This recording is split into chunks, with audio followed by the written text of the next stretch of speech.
कभी ये सोचा है कि एक ही मुल्क में, बल्कि यूं कहें कि एक ही इलाके के आसपास जमीन के कुछ शदीद तरीन मकामात कैसे हो सकते हैं? हाँ, ये वाकई एक हैरानकुन बात है। एक तरफ कोई ऐसी जगह जो भट्टी की तरह दहकती हो, और दूसरी तरफ एक ऐसी चोटी जो आपको हड्डियों तक जमा देने वाली सर्दी और तूफानी हवाओं से तोड़कर रख दे। और यही बात तो सबसे दिलचस्प है।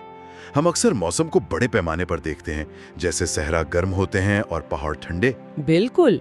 लेकिन जब हम गहराई में जाते हैं तो पता चलता है कि कुछ जगहें उन उसूलों को इंतहा तक ले जाती हैं। आज हम ऐसी ही दो अमेरिकी इंतहाओं पर बात करने वाले हैं।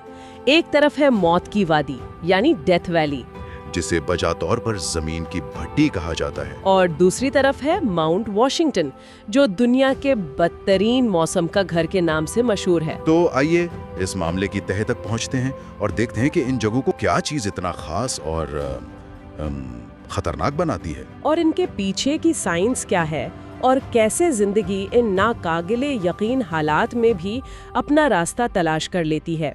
ये सफर दिलचस्प होने वाला है, क्योंकि ये सिर्फ दर्जाए हरारत और हवा की रफ्तार के आदाद शुमार नहीं है, बल्कि ये फितरत की ताकत और लचक की कहानियां हैं। तो फिर मौत की वादी से शुरू करते हैं। जब हम कहते हैं कि ये जमीन की गर्म तरीन जगह है, तो ये कोई मजाक नहीं है। मैंने पढ़ा था कि 1913 में वहाँ 134 डिग्री फ़ारेनहाइट का दर्जा रिकॉर्ड किया गया था। जी, ये बिल्कुल दुरुस्त है, और ये आज तक जमीन पर रिकॉर्ड किया गया सबसे ज्यादा मुस्तनिद हवा का दर्जा हरारत है। 134? 10 जुलाई 1913 को 56.7 डिग्री सेल्सियस। जरा सोचें, ये दर्जा हरारत बहुत से लोगों के लिए बुखार की खतरनाक हद से भी ज्यादा है। नाकाबिले यकीन। लेकिन यहाँ एक और बात है जो इससे भी ज्यादा चौंका देने वाली है। वो है जमीन की सतह का दर्जा हरारत। अच्छा, हवा और जमीन के दर्जा हरारत में फर्क होता है? बहुत ज्यादा। 1972 में जमीन की सतह का दर्जा हरारत 201 डिग्री फ़ारेनहाइट यानी 93.9 डिग्री सेल्सियस रिकॉर्ड किया गया था। 201 डिग्री? जी, ये पानी के उबलने के नुक्ता से सिर्फ चंद डिग्री कम है। मतलब आप वहां जमीन पर अंडा फ्राई कर सकते हैं। ये सिर्फ कहावत नहीं है। तो इस शदीद गर्मी की वजह क्या है? वजह है इसकी जोग्राफियाई साख्त। डेथ वैली शिमाली अमेरिका का सबसे निचला मकाम है, सतह समुंदर से 282 फुट नीचे। ओह! ये एक लंबी तंग वादी है जिसके दोनों तरफ ऊंचे पहाड़ हैं। सूरज की रोशनी सीधी वादी की जमीन पर पड़ती है और उसे गर्म करती है। ये गर्मी ऊपर उठती है, लेकिन पहाड़ों की वजह से बाहर नहीं निकल पाती। अच्छा, वहीं फंस जाती है। बिल्कुल। वो गर्म हवा पहाड़ों से टकराकर ठंडी होने के बजाय और ज्यादा दबकर मजीद गर्म हो जाती है और वापस नीचे आती है। ये एक कुदरती भट्टी की तरह काम करता है, जहां से गर्मी का फिरार तकरीबन नामुमकिन है। वाह, यानी ये एक तरह का कुदरती कैद खाना है गर्मी के लिए। लेकिन डेथ वैली सिर्फ अपनी गर्मी की वजह से मशहूर नहीं है। मैंने वहाँ के पुरस्कार हरकत करने वाले पत्थरों के बारे में भी सुना है, रेस ट्रैक प्लाया पर। हाँ, हरकत करते पत्थर। कई दहाइयों तक लोग समझते रहे कि ये कोई माफूकुल फितरत अमल है ना? जी, ये डेथ वैली के सबसे मशहूर मोमों में से एक था। रेस ट्रैक प्लाया एक खुश्क झील की हमवार सतह है। वहाँ भारी भरकम पत्थर, कुछ तो सैकड़ों पाउंड वजनी, खुद ब खुद हरकत करते हैं और अपने पीछे लंबे निशान छोड़ जाते हैं। तो आखिरकार ये मुअम्मा हल कैसे हुआ? क्या वाकई इसके पीछे कोई साइंस है? जी हाँ, और उसका जवाब इतना ही दिलचस्प है जितना कि खुद ये मुअम्मा।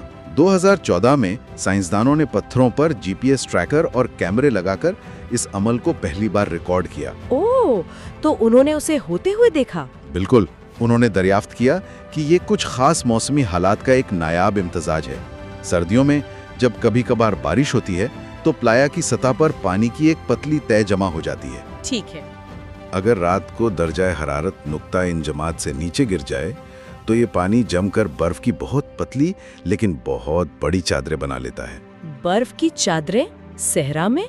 जी, बाज़ोकात फुटबॉल के मैदान जितनी बड़ी। एक मिनट, तो आप कह रहे हैं कि फुटबॉल के मैदान जितनी बड़ी बर्फ की चादरें इन भारी पत्थरों को धकेलती हैं?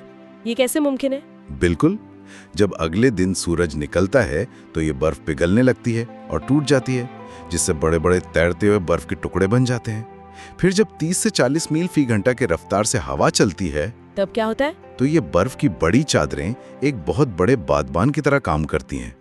चूंकि नीचे की मिट्टी गीली और फिसलनी होती है, इसलिए ये बर्फ की चादरें अपने साथ जुड़े हुए पत्थरों को बहुत आहिस्तगी से धकेलना शुरू कर देती हैं। तो ये हरकत इतनी सुस्त होती है कि नजर नहीं आती? जी, इंसानी आंख इसे देख नहीं सकती, लेकिन वक्त के साथ साथ ये पत्थर सैकड़ों फुट का फासला तय कर लेते हैं। तो इसके पीछे कोई जादू नहीं, बल्कि फिजिक्स और मौसम का एक शानदार खेल है। ये तो वाकई हैरानकुन है। यानी उसके लिए बारिश, जमा देने वाली सर्दी और फिर तेज हवा का एक साथ होना जरूरी है, जो कि एक बहुत ही नायाब वाकया है। इस माहौल में जहाँ जिंदगी का तस्वुर भी मुश्किल है, क्या वहाँ कोई जानदार भी पाया जाता है? यही तो कुदरत का कमाल है। ऐसी जगह पर जहां आपको लगता है कि कुछ भी जिंदा नहीं रह सकता, वहां जिंदगी की कुछ इंतहाई लचकदार मिसालें मिलती हैं। सबसे मशहूर सॉल्ट क्रीक पपफिश है। मछली सहरा के बीच में, ये कैसे मुमकिन है? ये एक छोटी सी मछली है जो सिर्फ 1 इंच लंबी होती है और ये डेथ वैली के कुछ नदी नालों में रहती है। और वहाँ का पानी कैसा होता होगा? ये मछलियां ऐसे पानी में जिंदा रहती हैं जो समंदर के पानी से 4 गुना ज्यादा नमकीन हो सकता है और जिसका दर्जा हरारत गर्मियों में 108 डिग्री फ़ारेनहाइट तक पहुंच जाता है। सुभान अल्लाह। ये हजारों सालों से इस माहौल में खुद को ढाल रही हैं। ये हमें बताता है कि जिंदगी कितनी जिद्दी और लचकदार हो सकती है। और मैंने सुपर ब्लूम के बारे में भी सुना है, ये क्या चीज है? सुपर ब्लूम ये डेथ वैली का दूसरा खूबसूरत चेहरा है। तकरीबन हर दहाई में एक बार अगर सर्दियों और बहार में सही मिकदार में बारिश हो जाए तो पूरी वादी फूलों से भर जाती है। जी ही, लाखों जंगली फूलों से ढक जाती है। डेजर्ट गोल्ड नामी पीले फूल हर तरफ नजर आते हैं और ये मंजर नाकाबिल यकीन हद तक खूबसूरत होता है। ये इस बात की याद दहानी है कि इस सख्त जमीन के नीचे जिंदगी बस सही हालात का इंतजार कर रही होती है। तो डेथ वैली में खतरा शदीद गर्मी और पानी की कमी से है, जो आहिस्ता आहिस्ता आप पर असरअंदाज होती है। लेकिन दूसरी इंतहा यानी अचानक और शदीद सर्दी और हवा शायद इससे भी ज्यादा खतरनाक हो सकती है। बिल्कुल। इस सिलसिले में माउंट वॉशिंगटन का नाम जहन में आता है। दुनिया के बदतरीन मौसम का घर। ये सिर्फ एक कहने की बात है या इसमें कोई हकीकत है? नहीं, ये सिर्फ कहने की बात नहीं, बल्कि एक हकीकत है जिसकी बुनियाद ठोस साइंसी डेटा पर है। माउंट वॉशिंगटन, जो शुमाली मशरिकी अमेरिका की बुलंद तरीन चोटी है, अपने शदीद मौसम की वजह से मशहूर है। इसकी वजह क्या है? इसकी वजह इसकी मुनफरिद जोग्राफियाई पोजीशन है। ये शुमाल से आने वाली सर्द आर्कटिक हवाओं, मगरिब से आने वाले मौसमी निज़ामों और जुनूब से आने वाले बहरे ओकियानोस के तूफानों के संगम पर वाक़े है। तो गोया ये मौसमों का एक चौराहा है। बिल्कुल। और पहाड़ की अपनी शक्ल भी हवा को एक सरंग की तरह तेज करती है, जिसे वेंचुरी इफेक्ट कहते हैं। तो हवाएं कितनी तेज हो सकती हैं? मेरा मतलब है वहाँ की हवा में क्या खास बात है? 12 अप्रैल 1934 को चोटी पर मौजूद मौसमियाती रसदगाह ने जमीन की सतह पर रिकॉर्ड की गई तारीख की सबसे तेज हवा का झोंका रिकॉर्ड किया। 231 मील फी घंटा। 231 मील फी घंटा यानी 372 किलोमीटर फी घंटा। जी, ये एक कैटेगरी 5 के समुद्री तूफान से भी कहीं ज्यादा तेज है। ये रिकॉर्ड 76 साल तक कायम रहा। इस रफ्तार पर खड़ा रहना तो दूर, सांस लेना भी मुमकिन नहीं होगा। वहाँ काम करने वाले मुबस्सरीन बताते हैं कि ये ऐसा है जैसे कोई ठोस दीवार आपसे टकरा रही हो। वहाँ साल में औसतन 110 दिन ऐसे होते हैं जब हवाएं 74 मील फी घंटा से ज्यादा की रफ्तार से चलती हैं। और जब उस हवा के साथ शदीद सर्दी मिल जाती है तो हालात जानलेवा हो जाते हैं। सर्दी की बात करें तो वहाँ का दर्जा हरारत कितना गिर सकता है? वहाँ का रिकॉर्ड कम दर्जा हरारत -47 डिग्री फ़ारेनहाइट है, जो खुद बहुत सर्द है।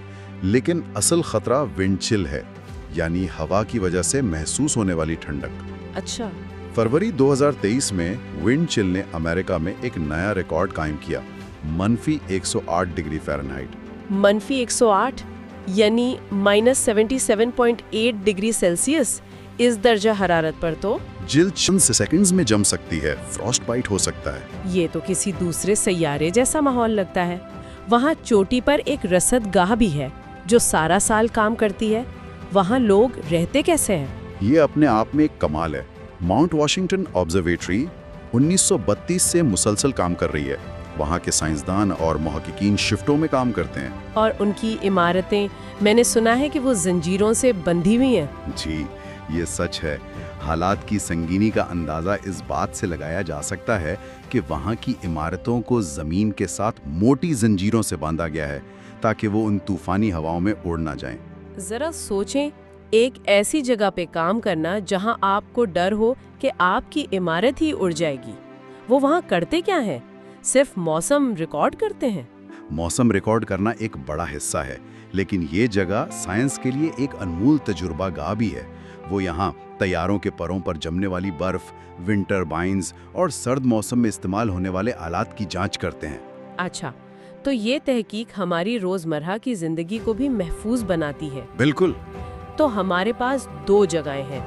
एक डेथ वैली, जो सतह समंदर से 282 फुट नीचे एक गड़ा है, जहां खतरा शिद्दत गर्मी और प्यास से है। जी।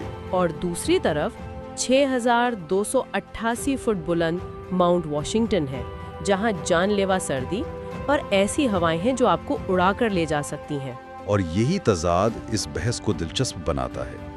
इससे ये सवाल पैदा होता है कि जोग्राफियाई तौर पर इतने मुतजाद माहौल एक ही सैयारे पर और बाज़ औक़ात एक दूसरे के इतने करीब कैसे वजूद में आते हैं। ये वाकई हमें सोचने पर मजबूर करता है। ये हमें याद दिलाता है कि आबो हवा कितनी पेचीदा चीज़ है।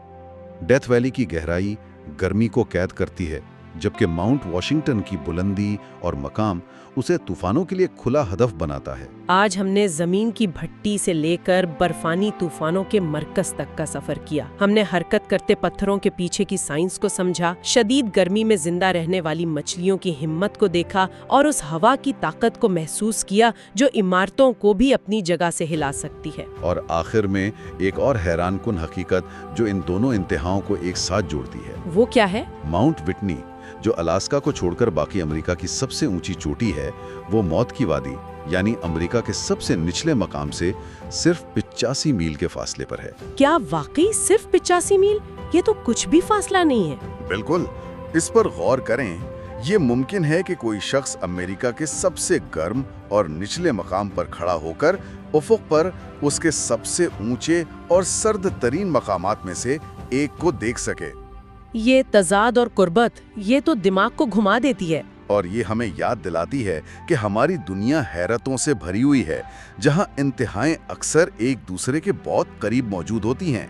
शायद सबसे बड़ा सबक यही है कि हमें अपने सैयारे को कभी भी मामूली नहीं समझना चाहिए, क्योंकि हर कोने में एक नई हैरत हमारा इंतजार कर रही है।